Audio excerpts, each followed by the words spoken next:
A'udzubillahi minasyaitonirrajim. Bismillahirrahmanirrahim. Assalamualaikum warahmatullahi wabarakatuh. Alhamdulillahi rabbil alamin. Bi ni'matihi tatimmus shalihat.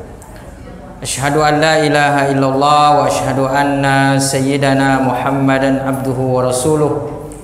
Allahumma salli wa sallim ala sayyidina wa maulana Muhammadin wa ala alihi wa ashabihi wa man tabi'ahu bi ihsanin ila yaumiddin. Qala ta'ala fi kitabihil karim, a'udzu billahi minasy syaithanir rajim. Ya ayyuhalladzina amanu taqullaha haqqa tuqatih wa la tamutunna illa wa antum muslimun. Bapak Ibu hadirin dan hadirat, pengurus masjid dan seluruh jamaah salat maghrib dan isya insyaallah yang dimuliakan Allah Subhanahu wa taala. Pertama-tama kita bersyukur kepada Allah atas segala nikmat yang dianugerahkan dengan kita mengucapkan alhamdulillahi rabbil alamin. Kita bersyukur kepada Allah Subhanahu wa taala. Alhamdulillah Ramadan kita sudah berlalu dan kita masih diberikan kesempatan hidup oleh Allah Subhanahu wa taala setelah Ramadan, dan mudah-mudahan bisa bertemu kembali insyaallah di masa yang akan datang. Dan mudah-mudahan di antara Ramadan kepada Ramadan ini kita tetap istiqomah menjaga stabilitas ibadah kita waktu di bulan Ramadan kemarin. Mudah-mudahan masih tetap stabil. Kalaupun berkurang insyaallah tidak terlalu drastis. Mudah-mudahan insyaallah kita istiqomah sampai hayat menjemput kita insyaallah, atau sampai kematian menjemput kita insyaallah. Maka kita bersyukur kepada Allah dengan mengucapkan alhamdulillahirabbil alamin, dan mudah-mudahan setelah Ramadan ini kita betul-betul menjadi hamba-hamba yang diputihkan dosa-dosanya oleh Allah Subhanahu wa taala. Maka salah satu bulan Syawal ini adalah sebagai bulan untuk saling memaafkan. Karena andaikan Ramadan datang untuk menghapus dosa-dosa kita antara kita dengan Allah, yaitu dosa kita kepada Allah, maka sempurnalah dengan ampunan atau pembasuhan dosa kita dengan saling memaafkan antara sesama manusia.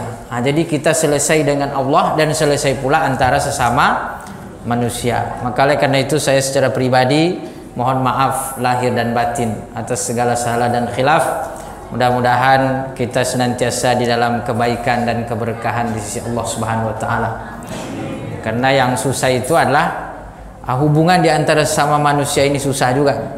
Walaupun selesai urusan dengan Allah, tidak ada kita dosa dengan Allah lagi, sudah diampunkan Allah, tapi masih ada sesama manusia, maka belum bisa dia masuk surga, masih di stop lagi.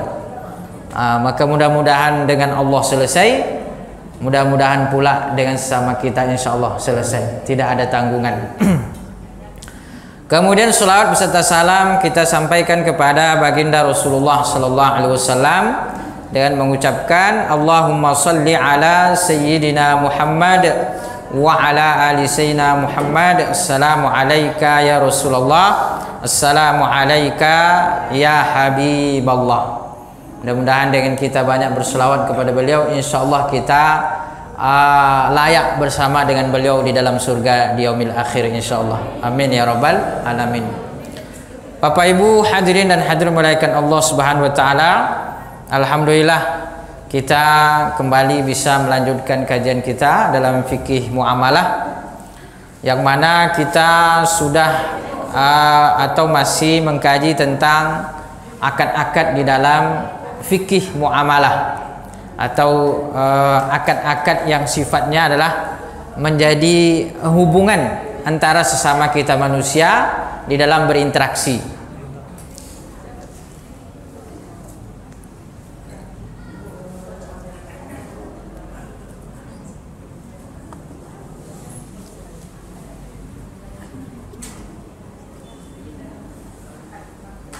Nah, kemudian pada kesempatan kali ini kita membahas yaitu adalah akad hibah dan sejenisnya atau yang seirama dengan akad ini.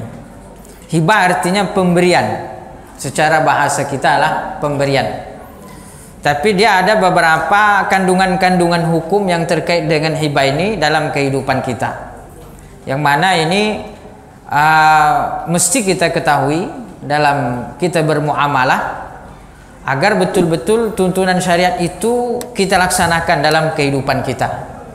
Maksudnya dalam perkara muamalah atau berinteraksi dengan harta yang dianugerahkan Allah ini, bagaimana kita memanfaatkannya untuk diri, keluarga, dan juga kehidupan kita, maka betul-betul sesuai dengan tuntunan syara. Termasuk dalam perkara hibah, menghibahkan ini. Karena hibah ini memang ya bebas, tapi tetap ada batasannya. Tetap ada hal-hal yang tidak diperkenankan. Jadi bukan berarti hibah itu pokoknya ikhlas berikan, bukan berarti begitu. Tetap dia ada batasannya. Nah, maka batasan-batasan ini perlu kita ketahui agar tidak melanggar tuntunan syariat. Nah, itu fungsi daripada kita mengetahuinya. Pertama adalah dari segi maknanya dalam fikih ya.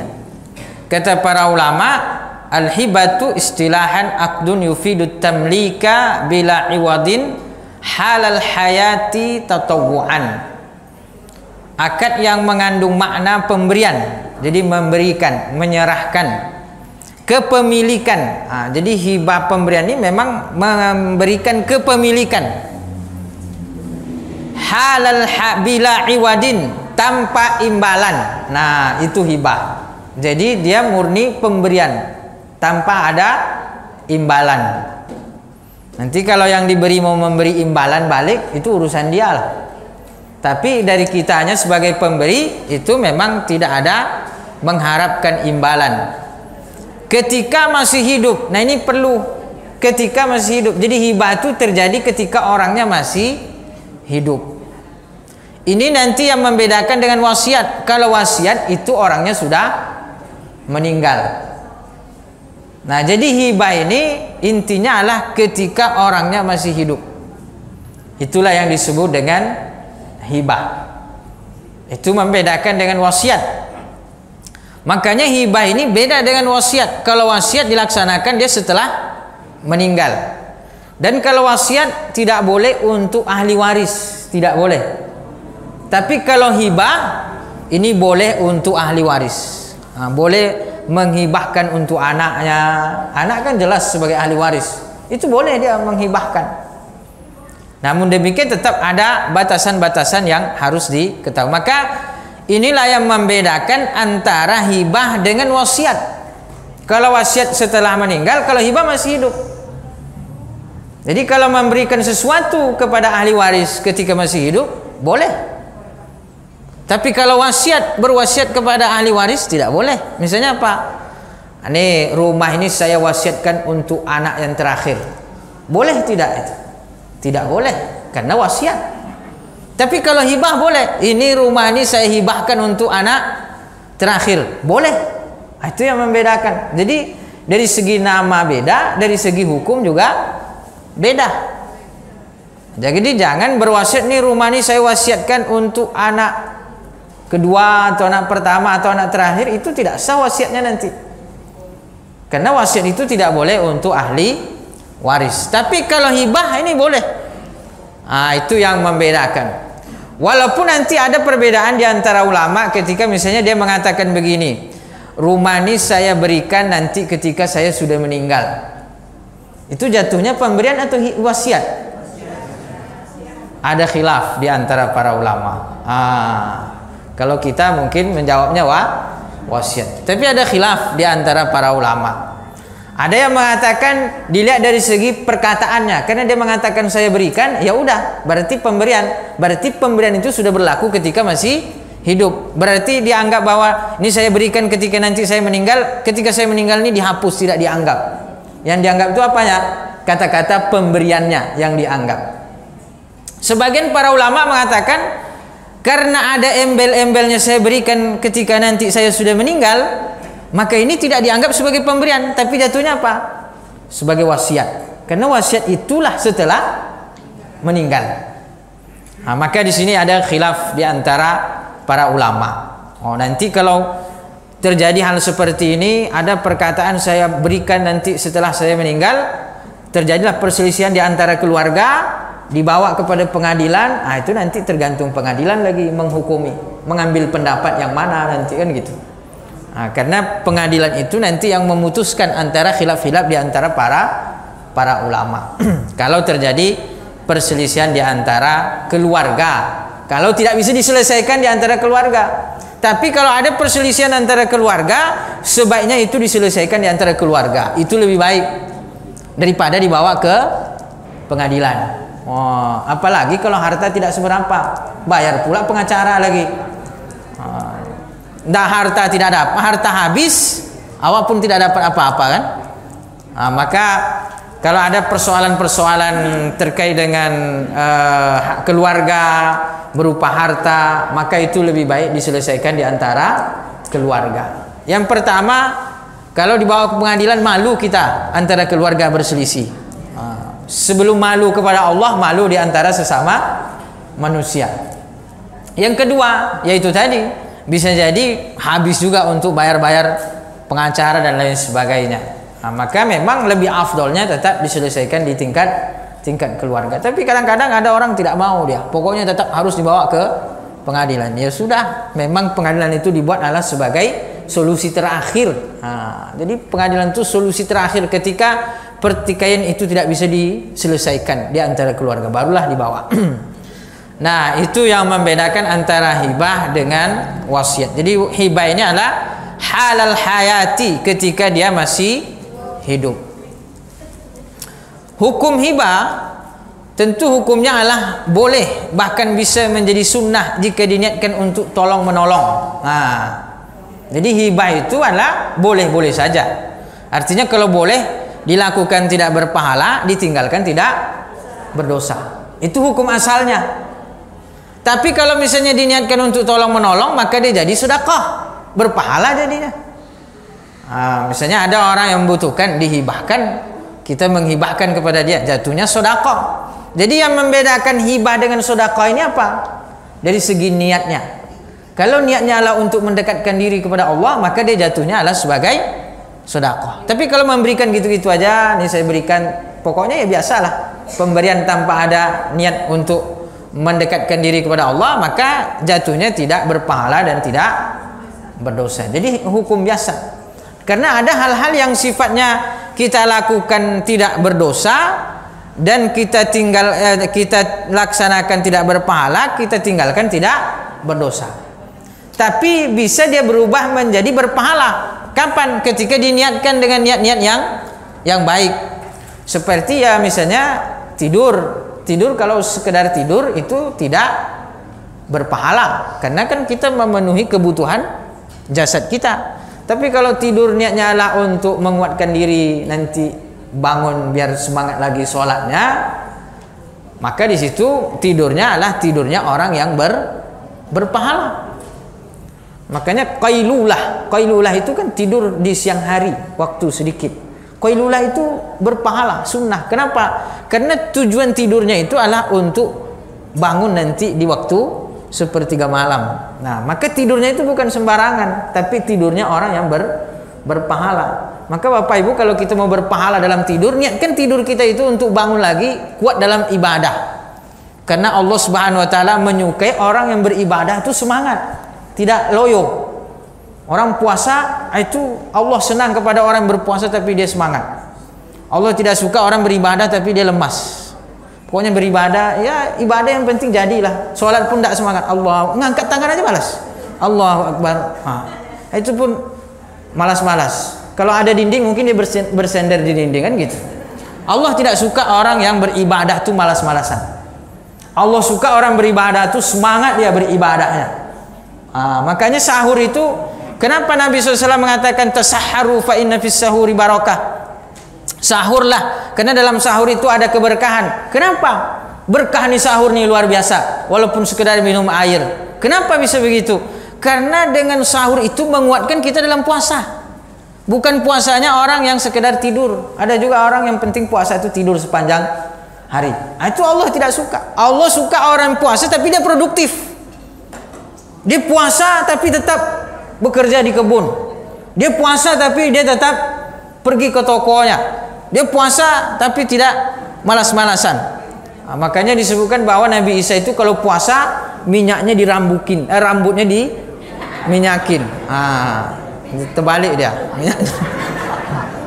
Jadi rambutnya itu dikasih minyak. Biar nampak dia seolah-olah dia tidak puasa gitu. Kita kalau puasa bagaimana semua orang tahu bahwa kita sedang puasa. Maunya kan gitu. Kenapa lemas kerja? Sedang puasa. Kalau Nabi Isa alaihissalam berpuasa, pinginnya tidak ada orang yang tahu bahwa dia sedang puasa. Kerjanya tetap semangat, aktivitasnya tetap semangat. Seolah semua orang tahu bahwa seolah-olah dia tidak dalam keadaan puasa. Kita kalau puasa maunya semua orang tahu. Kalau perlu diumumkan di masjid. Mohon maaf saya tidak hadir karena sedang puasa. Itu ya puasa dia tapi ingin ditampakkan, kan salah. Maka Allah Subhanahu wa taala senang kepada orang yang beribadah tuh semangat dalam ibadahnya. Maka kalau makan kita niatkan biar nanti saya semangat ibadah, itu makannya bernilai ibadah. Jangankan ibadah, Nabi SAW mengatakan innallaha yuhibbul abda idza amila amalan ayutqina. Allah cinta kepada seorang hamba yang mana hamba ini ketika melaksanakan pekerjaannya dia semangat dalam bekerja. Jadi semangat dia bekerja, berkebun dia semangat. Tapi jangan pula terlalu semangat pergi sebelum subuh, pulang nanti setelah sholat maghrib. Sholatnya entah di mana, pokoknya tinggallah. Itu salah pula. Tapi Allah tuh menyenangi seorang hamba yang profesional dalam dia bekerja. Jadi dia masuk jam 8, ya memang datang kalau bisa sebelum jam 8. Jangan masuk jam 8 datangnya jam 9. Habis itu ngajar. Ini kadang-kadang kita telat-telat senang, yang penting masuklah. Maka nanti gaji kita pun bisa jadi syubhat kan gitu. Karena ada hal-hal yang tidak kita tunaikan gitu. Maka kalau kerja ini kita dianjurkan untuk memang ahlinya gitu. Ahlinya dan profesional di situ. Itu Allah Subhanahu wa taala senang. Kata Nabi SAW, innallaha yuhibbul abda idza amila amilan ayutqinah. Kalau dia sungguh-sungguh. Maka ada hal-hal yang sifatnya adalah mubah, tidak berpahala, tapi ketika diniatkan untuk hal yang baik maka dia menjadi berpahala. Maka sama dengan hibah ini. Kalau kita niatkan untuk tolong menolong, untuk membantu, untuk menguatkan hubungan kekerabatan, misalnya silaturahim, misalnya ada mungkin kita pernah berselisih, tapi dengan kita memberikan hibah, hadiah, maka di situ ada penguatan nilai-nilai silaturahim, kekerabatan, maka itu menjadi berpahala di sisi Allah Subhanahu wa taala. Itu kata para ulama. Kemudian tapi bisa juga menjadi haram, berdosa. Kapan dia? Jika bertujuan untuk menghalangi ahli waris yang lain mendapatkan haknya. Jadi dia semasa hidupnya hartanya habis dibagi-bagikan.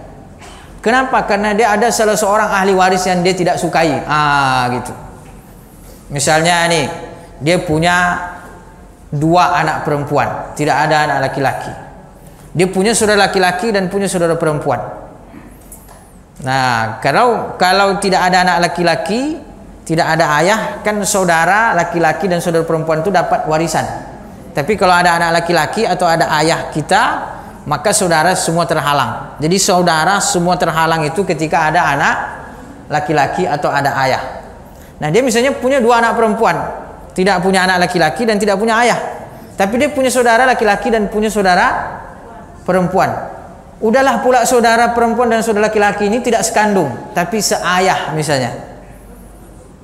Nah, kan kalau dia meninggal tuh 2 anak perempuan tuh dapat 2/3. Sisanya untuk saudara laki-laki dan saudara perempuan yang seayah tadi 1/2 untuk laki-laki dan perempuan. Anggaplah misalnya dia nggak suka dengan saudaranya ini, dia tidak suka.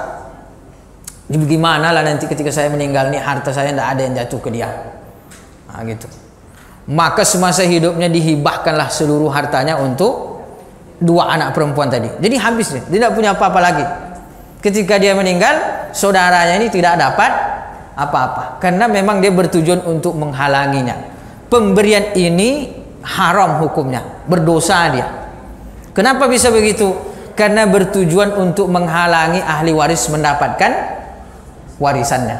Nah, itu tidak boleh. Nah, itulah yang kita bilang bahwa ada hibah yang terlarang, ada hibah yang tidak boleh. Atau misalnya dia punya 10 anak, ada anaknya yang tidak disukai, anaknya ini dihalanginya. Yang diberikan tuh anak-anak yang lain karena dia tidak suka. Mungkin anak ini disuruh sekolah kedokteran, maunya sekolah musik misalnya, atau maunya sekolah agama misalnya, tidak nurut lah. Tapi tidak nurutnya ini bukan pula menentang agama kan gitu. Maka keinginannya itu keinginan orang tuanya tidak dituruti. Tapi bukan masalah agama ya. Kalau masalah agama kan itu wajar ya. Dan itu pun tetap juga tidak boleh membedakan dari segi hibah atau pemberian. Nah, akhirnya dia tidak suka dengan satu anaknya ini, maka yang diberikan itu anak-anak yang lain. Dihabiskannya hartanya sebelum dia meninggal, diberikan. Nah, ini termasuk hibah yang tidak boleh, termasuk hibah yang haram. Nah, jadi ada hibah yang haram. Maka mungkin kita wajar anak ini kita suka, anak ini kita sayang, anak ini, tapi membeda-bedakan dari segi pemberian karena kebencian itu tidak boleh. Tapi membedakan dari sisi mungkin karena dia masih kecil atau dia kebutuhannya lebih besar, itu boleh kata para ulama, tidak masalah. Tapi membedakan karena unsur like and dislike ini, suka dan tidak suka, itu tidak boleh, haram hukumnya. Nah, itu hukum di antara hukum hibah.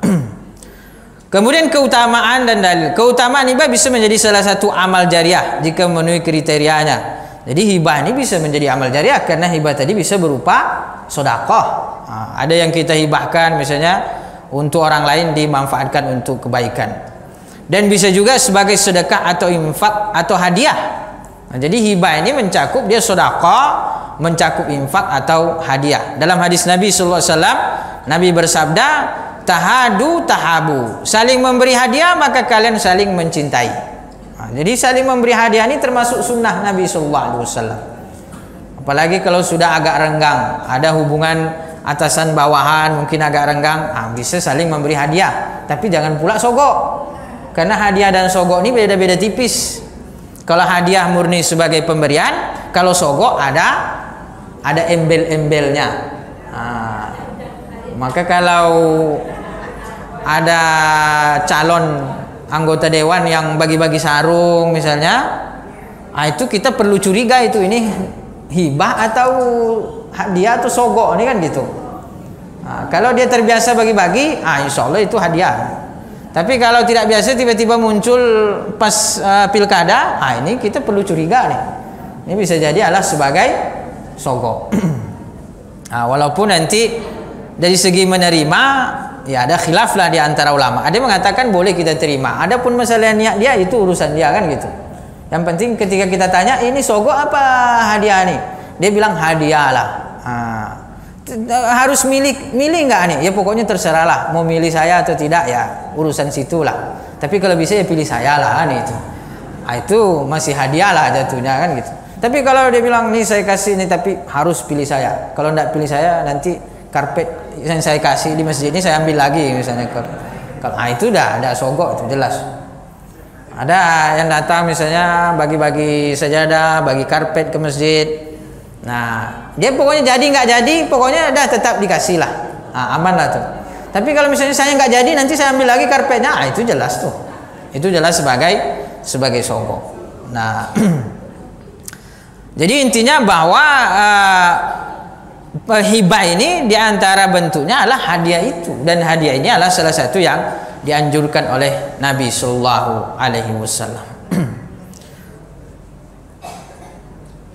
Kemudian batasan hibah bisa diperuntukkan untuk siapa saja tanpa ada batasan dari segi kekerabatan. Nah ini tadi. Jadi hibah itu boleh untuk siapa saja. Boleh untuk ahli waris, untuk anak, untuk siapapun, untuk anak angkat. Itu boleh. Bahkan kalau bisa dalam masalah anak angkat tu kasih hibah dia. Karena ketika orang tuanya meninggal, anak angkat tu tidak dapat warisan. Maka bisa jadi dia tidak dapat harta sama sekali. Maka bagaimana caranya biar anak angkat ini dapat hibah dia? Kalau ada anak angkat, ya hibahkanlah sedikit harta untuk dia. Karena kalau sudah meninggal, maka dia tidak termasuk sebagai ahli waris. Maka salah satu caranya adalah dengan hibah. Maka dia tidak terbatas dari sisi kekerabatan, agama. Jadi hibah ini boleh hibah kepada non muslim, beda agama kita, atau ada keluarga beda agama, atau ada orang mu'alaf, dia tetap boleh mendapatkan hibah dari keluarganya yang bukan muslim. Nah, ini bedanya dengan waris. Kalau harta waris, beda agama tidak saling mewarisi. Kalau kita ada mu'alaf dia masuk Islam, walaupun ada sebagian ulama mengatakan kalau muslim mewarisi dari kerabatnya yang tidak muslim.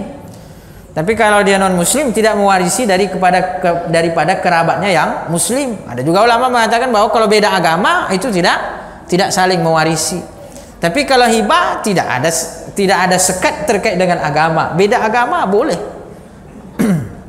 Atau lainnya. Hibah yang tidak boleh kalau bertujuan untuk membedakan anak tanpa sebab atau tujuan menzalimi. Jadi ada tujuan tadi menghalang. Kata Nabi sallallahu alaihi wasallam, ittaqullaha wa'dilu baina auladikum. Takutlah kepada Allah dan berlaku adil kepada anak-anak kalian. Itu. Bertakwalah kepada Allah, kata Nabi sallallahu alaihi wasallam. Tapi kalau ada sebab pembedaan seperti karena yang masih dalam masa studi misalnya. Masa studi ini kan butuh biaya lebih besar. Yang ini sudah dinikahkan, sudah dibuatkan usaha misalnya kan. Yang ini masih dalam studi, maka diberikan hibah yang lebih besar. Ada sebab. Ini tidak masuk sebagai hal yang tidak berlaku adil. Jadi berlaku adil itu bukan bermakna menyamakan secara nominal atau secara pemberian, bukan bermakna harus sama. Tapi adil itu adalah proporsional. Itu sesuai dengan hajat dan kebutuhannya. Atau kebutuhan tertentu tidak bertujuan untuk menghalangi yang lain, maka ini adalah boleh, terutama bagi anak perempuan, sebagaimana hadis Nabi sallallahu alaihi wasallam, sawu baina auladikum fil atiyah walau kuntum mufaddilan ahadan la faddaltum nisa. Ini bedanya warisan di antara beda warisan dengan hibah. Kalau hibah justru dianjurkan hibah ini lebih besar untuk anak perempuan. Tapi kalau waris, itu sudah jelas. Lidzakari mithlu hadzil unthayain. Anak laki-laki dapat satu dibanding dengan anak perempuan. Itu pasti ada hikmahnya. Kecuali kalau anak laki-laki ikhlas, dia misalnya adalah bagi rata, itu boleh. Tapi kalau anak laki-laki tidak ikhlas, tetap dia 1:2. Tapi kalau hibah, kata Nabi SAW, andaikan saya membedakan pemberian di antara anak-anak saya, kata Nabi SAW, maka saya mengutamakan anak perempuan. Nah, jadi ibu-ibu jangan terlalu kecewa dalam masalah waris, karena dalam hibah ini justru perempuan yang diutamakan. Nah, kenapa? Karena hibah ini adalah terkait ketika masih hidup, dan memang biasanya anak perempuan itu lebih banyak kebutuhannya daripada anak laki-laki, karena dia butuh bedak. Bedaknya saja berapa? Butuh beli emas dia. Maka saya ingat dulu kawan-kawan kami waktu kuliah di Mesir itu dikirimkan 1 juta cukup. Tapi kawan-kawan yang perempuan itu kita tanya berapa kiriman, dia bilang 2 juta per bulan. 1:2 nih justru nih. Jadi kebutuhan anak perempuan ini kadang-kadang lebih besar daripada anak laki-laki. Tidak usah jauh-jauh, pakaian sajalah. Pakaian anak perempuan itu lebih mahal daripada pakaian anak laki-laki. Lebih mahal pula pakaian anaknya daripada bapaknya, kan gitu. Itu dari segi kehidupan sebenarnya. Tapi kenapa waris mengutamakan laki-laki? Tentu ada hikmah yang lain. Seperti misalnya mahar laki-laki yang menanggung, nafkah laki-laki yang menanggung, kan begitu. Jadi ada hikmahnya. Jadi intinya kita jangan melihat dalam waris ini seolah-olah laki-laki lebih diutamakan. Tidak. Ternyata dalam hibah ini kata Nabi SAW, andaikan saya membedakan pemberian itu, maka saya utamakan yang saya berikan lebih kepada anak perempuan. Itu kata Nabi Sallallahu Alaihi Wasallam. Kemudian menarik kembali pemberian. Jika yang diberi sudah menerima, maka tidak boleh menarik kembali pemberian kecuali atas kerelaan yang diberi. Maka kalau kita sudah memberi ini saya berikan. Habis itu yang diberi ini bilang saya terima pemberiannya. Itu kata para ulama tidak boleh kita tarik lagi. Kecuali atas kerelaannya lah. Misalnya enggak jadilah, ya udahlah enggak apa-apa ambil lagi. Itu boleh, tak ada masalah. Apalagi kalau sudah lama nih, sudah lama habis sudah dibelanjakan, dia minta lagi, tuntut. Enggak jadilah saya kasih. Wah, itu kata Nabi sallallahu alaihi wasallam, al-aidu fi hibatihi kal kalbi yaqi'u thumma ya'udu fi qai'i. Orang yang menarik kembali pemberiannya seperti anjing yang memakan kembali muntahannya. Jadi kalau kita sudah berikan, jangan tuntut lagi. Nah, itu tadi calon-calon yang sudah memberikan dahulu. Itu kadang-kadang ada pernah kisah di suatu masjid itu karpet sudah diberikan, tidak jadi dia di situ, kalah suara di situ, diambilnya lagi karpet itu. Itu sama dengan orang yang muntah, anjing yang muntah dimakan lagi muntahannya. Nauzubillah. Maka kalau memberi hibah ini ya pikir-pikir dahululah sebelum menghibahkan. Jangan sampai menyesal di suatu hari nanti. Apalagi orang tua, jangan ketika masih hidup semua harta dihibahkan untuk anak-anaknya. Anak-anaknya boros, habis hartanya. Pas dia habis hartanya, anak-anaknya tidak mau membiayai. Akhirnya hiduplah orang tuanya terlunta-lunta, menyesal. Maka walaupun sayang betul sama anak, jangan semua dihibahkan. Karena kalau sudah dihibahkan berarti itu adalah menjadi milik dia bebas. Karena tidak boleh kembali. Siapa yang boleh kembali? Ada orang yang boleh kembali dalam hibah ini. Yang boleh menarik kembali pemberiannya adalah orang tua dari anak-anaknya. Jadi anak-anak ini boleh, orang tua ini boleh. Apa kata Nabi sallallahu alaihi wasallam? Laisa li ahadin ayu'tiya 'atiyatan fayarji'a fiha illa al-walidu fi ma yu'ti li waladi. Tidak boleh orang kembali terhadap pemberiannya kecuali orang tua kembali apa yang sudah diberikan untuk anak. Jadi orang tua ini bebas. Udah dikasih ini kebun sawit 2 hektar, enggak jadilah saya tarik lagi kan gitu. Tapi jangan pula begitu betul kan, kecewa nanti kan anak. Ini sudah dikasih diambil lagi kan gitu. Nah, tapi boleh. Nah, apalagi memang ada hadis Nabi sallallahu alaihi wasallam, anta wa maluka li abika. Engkau dan hartamu adalah milik orang tuamu. Tapi hadis ini jangan terlalu dipahami bahwa anak saya dan hartanya milik saya, semua harta anaknya diambil. Itu bukan begitu maknanya kata para ulama. Maknanya adalah bahwa orang tua boleh mengambil dari harta anaknya tanpa izin anaknya kalau dia membutuhkan untuk nafkah dirinya. Misalnya orang tua ini kuranglah dari segi nafkah, dia tidak cukup, anaknya ini mungkin tidak memberi, maka boleh orang tua itu mengambil harta anaknya untuk nafkah dirinya tanpa seizin anaknya. Dia tidak dianggap sebagai pencuri. Maka itu orang tua boleh kembali kepada hibah yang sudah diberikan untuk anaknya, ataupun misalnya nafkah yang sekedar mencukupi untuk dirinya. Ini Isya ada masuk ya? Belum? Masih ada waktu lagi? Berapa menit lagi Pak? Ayo kita buka tanya jawab terkait dengan akad hibah ini dan juga batasannya terkait dalam kehidupan kita. Baik, kalau ada tanya jawab atau diskusi dipersilahkan.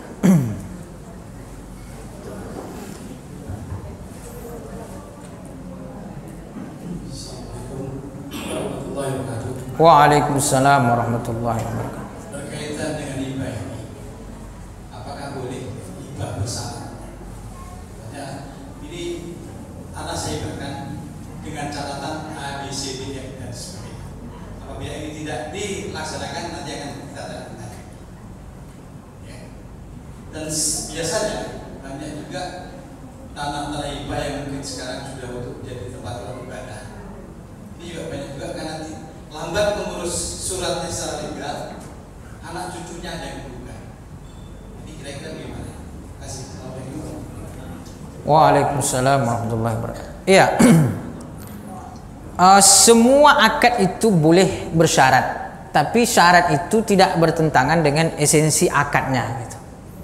Artinya kalau jual belikan kepemilikan, maka tidak boleh misalnya bersyarat nih saya jual tapi nanti 2 bulan lagi saya beli kembali. Nah, itu tidak boleh. Kenapa? Karena jual beli itu esensinya adalah lepas kepemilikan untuk selamanya. Maka kalau ada syarat yang bertentangan dengan esensi itu tidak boleh. Kalau hibah ini kan pemberian kepemilikan untuk selamanya juga. Maka tidak boleh misalnya ada syarat, ini saya hibahkan tapi untuk 2 bulan saja. Itu tidak boleh, syarat itu tidak boleh. Tapi kalau syarat untuk menguatkan akad itu dibolehkan. Misalnya ini saya hibahkan tapi dengan syarat nanti setelah misalnya setelah saya hibahkan sawit ini misalnya, tapi nanti setelah saya ambil buahnya 2 kali. Itu ya tidak bertentangan dengan esensi akad. Syarat ini boleh. Atau misalnya syarat yang menguatkan justru misalnya ini saya hibahkan tapi dengan syarat tidak boleh untuk maksiat. Pokoknya harus untuk hal-hal yang boleh saja. Tapi kalau dia bertentangan misalnya saya hibahkan nih tapi tidak boleh dijual. Itu syaratnya tidak boleh. Kenapa? Karena hibah itu kepemilikan mutlak. Jadi tidak boleh dijual berarti ini ada syarat yang bertentangan dengan syarat tersebut. Maka tidak semua syarat itu tidak boleh. Tapi ada dilihat nanti dari segi syarat-syaratnya. Artinya syarat yang mendukung dan tidak bertentangan dengan akad boleh. Tapi syarat yang bertentangan dengan esensi akad itu tidak boleh. Itu gimana cara kita melihatnya? Ya dari segi fikih itu Pak dibahas nanti. Ada syarat-syarat yang tidak dibolehkan, ada syarat-syarat yang dibolehkan. Jadi boleh kalau tujuannya untuk menguatkan esensi daripada akad tersebut. Kemudian yang kedua terkait dengan rumah-rumah ibadah dari tanah hibah yang sudah dihibahkan secara lisan misalnya, belum secara tertulis atau tidak diurus dari segi izinnya, hibah ini cukup dengan lisan. Jadi tidak harus tertulis dan juga tidak harus pencatatan negara gitu. Jadi akad hibah ini sudah berlaku dengan lisan saja. Maka kalau misalnya anak keturunannya tahu bahwa itu sudah dihibahkan tapi di situ belum ada perizinannya misalnya, sehingga dia merasa boleh menuntut, salah dia. Sama dengan dia membatalkan amal baik ayahnya, atau sama dengan dia seperti anjing yang mengambil muntahnya tadi. Kenapa? Karena orang tua sudah memberikan walaupun tanpa saksi. Jadi hibah ini tidak perlu pakai saksi, tapi untuk menguatkan di tengah masyarakat dia bagusnya pakai saksi. Sama dengan talak itu tidak perlu pakai saksi dan tidak perlu depan pengadilan. Walaupun secara hukum kita bahwa talak jatuh ketika diucapkan di depan hakim, itu hukum kita. Tapi antara kita dengan Allah, kalau saya mengucapkan kamu saya talak, itu sudah jatuh talak. Saya mengucapkannya dengan sadar, saya tahu maknanya dan saya menginginkan maknanya itu, saya ucapkan ke istri saya misalnya, kamu saya talak. Tidak ada yang melihat sekalipun, tidak ada yang menjadi saksi, bukan depan pengadilan. Talak itu sudah jatuh antara saya dengan Allah Subhanahu wa taala. Gitu.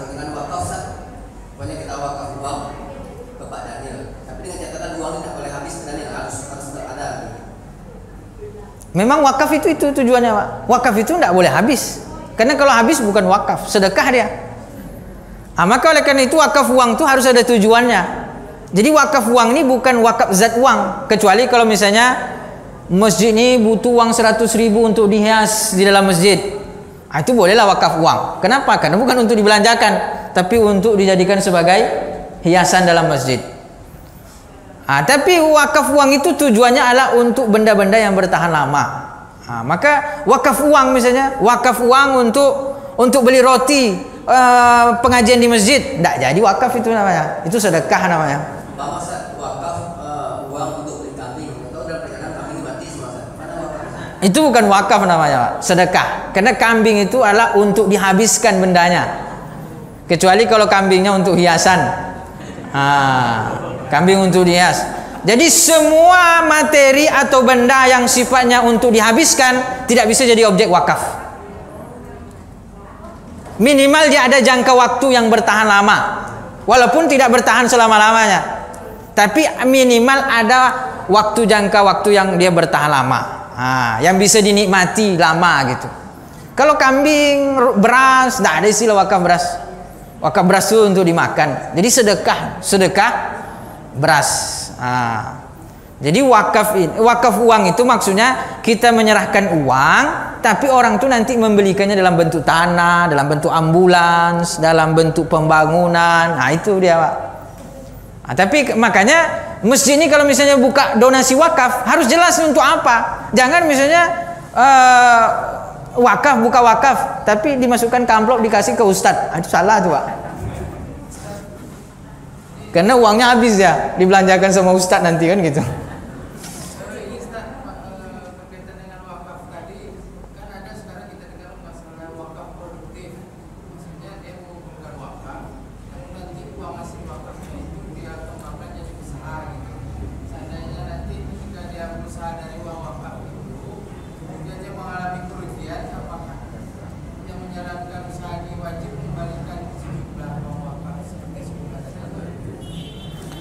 Kalau itu nanti terjadi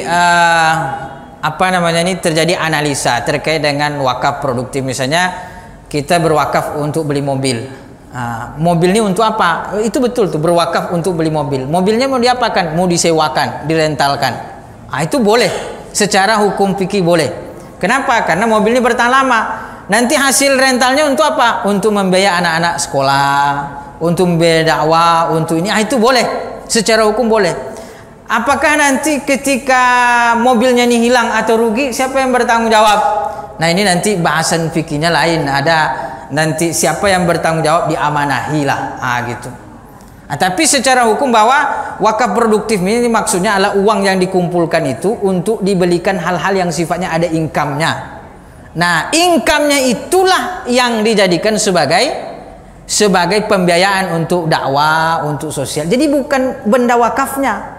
Mana wakaf produktif itu misalnya orang kita kumpulkan uang nih untuk wakaf produktif. Berkumpul lah misalnya 1 miliar. Beli sawit misalnya 10 hektar. Jadi sawit 10 hektar ini wakaf nih. Hasilnya ini itu income produktifnya namanya. Hasilnya ini boleh untuk apa saja. Itu makna wakaf produktif. Wakaf untuk beli ruko. Beli terkumpul misalnya 1 miliar, dapat 2 ruko. Ruko itu disewakan, kan ada income-nya tuh, hasil sewanya. Itu produktifnya. Produktifnya ini boleh untuk apa saja. Itu makna wakaf produktif. Wakaf produktif itu bukan mengumpulkan uang, uangnya itu untuk membiayai orang, bukan. Salah. Karena namanya wakaf itu adalah bertahan lama wakaf itu. Maka ada khilaf di antara ulama. Uang ini boleh wakaf atau tidak? Sebagian ulama mengatakan tidak boleh. Sebagian mengatakan boleh. Itu tadi karena uangnya dibendakan. Dibendakan. Kalau yang sifatnya dibendakan ini untuk income, maka dia jadilah wakaf produktif. Insya Allah nanti ada sendiri bahasan terkait dengan wakaf. Terima kasih dan mohon maaf. Subhanakallahumma wa bihamdika nasyhadu an la ilaha illa anta nastaghfiruka wa natubu ilaik. Wassalamualaikum warahmatullahi wabarakatuh.